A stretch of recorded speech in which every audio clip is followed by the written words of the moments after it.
Hare Krishna, welcome to the third day of Gita Way. Slowly I'm going to keep forgetting which day it is, so please don't mind me.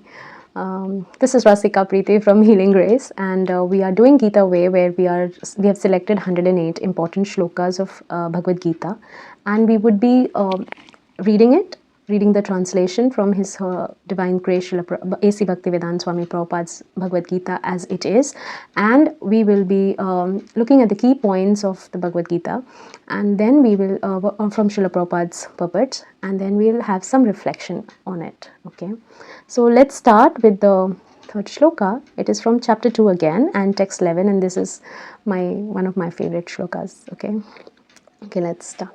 Om Jnanatimirandhasya Jnananjanashalaakaya Chakshurunmilitam Yena Tasmai Shri Gurave Namaha. Jai Shri Krishna Chaitanya Prabhu Nityananda Shri Advaita Gadadhara Shrivasadi Gaur Bhakta Vrinda.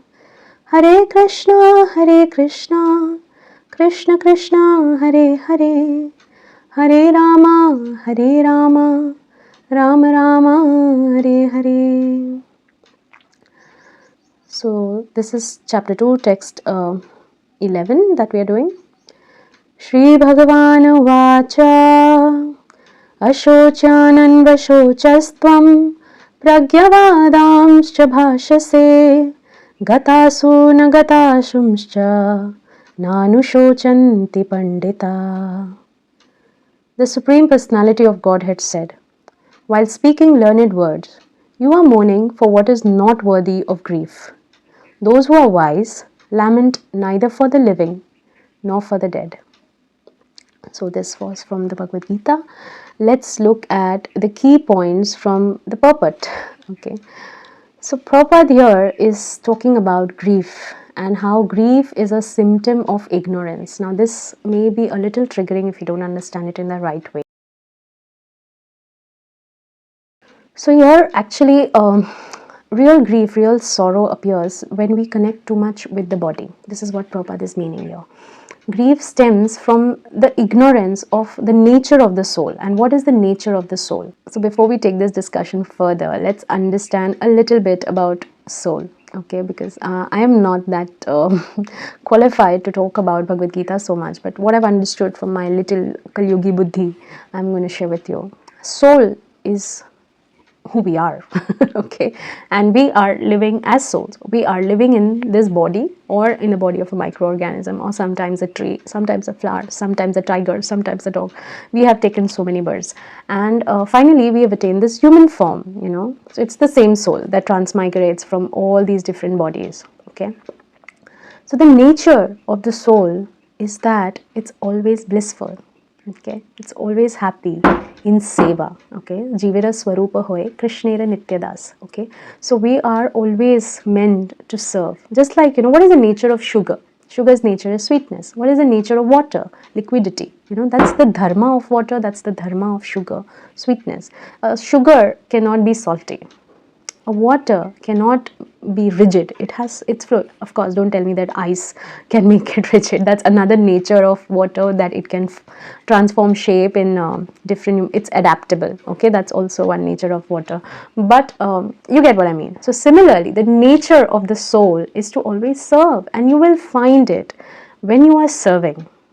You feel that contentment that nothing else gives you.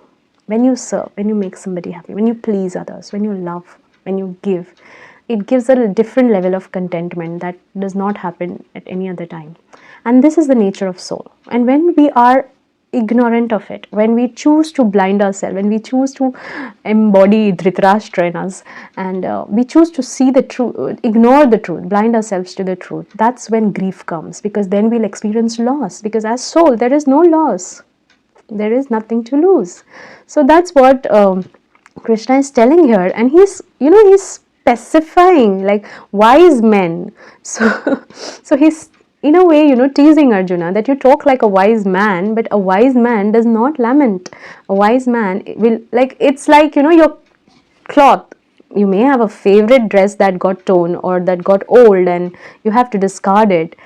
So how much will you cry over that torn dress? Okay, yeah, it may be favorite, it was very dear to you, and maybe for a few days you'll feel sad about it, but can you lament on it forever? You have to buy a new dress. You can always get the same material and get the same stitching pattern. I remember I stitched one particular type of dress 3 times, and every time it got bad I would stitch it in the same pattern because I loved it so much. So yeah, we do that to our bodies as well, or we can, get a better clothes, if you know what I mean. So how much? So if we really understand the nature of the soul, then there's no grief. So that's one of the key points from the purports of Srila Prabhupada. And the second point that I can see is, wise people, like I said, they accept the transient nature of the life. Okay, so you understand the nature of the soul, and then you understand the nature of your life, and you accept it. Acceptance in allowance of life brings about healing. So here's some reflection questions for today. First question: what am I grieving unnecessarily? I'm not going to explain that. My second question: can I let go, trusting the soul's eternal journey? Wow. Even I'm going to write on this. Can I let go, trusting the soul's eternal journey? And let's see the affirmation today. I release grief and embrace the eternal truth that goes beyond the body. Hare Krishna.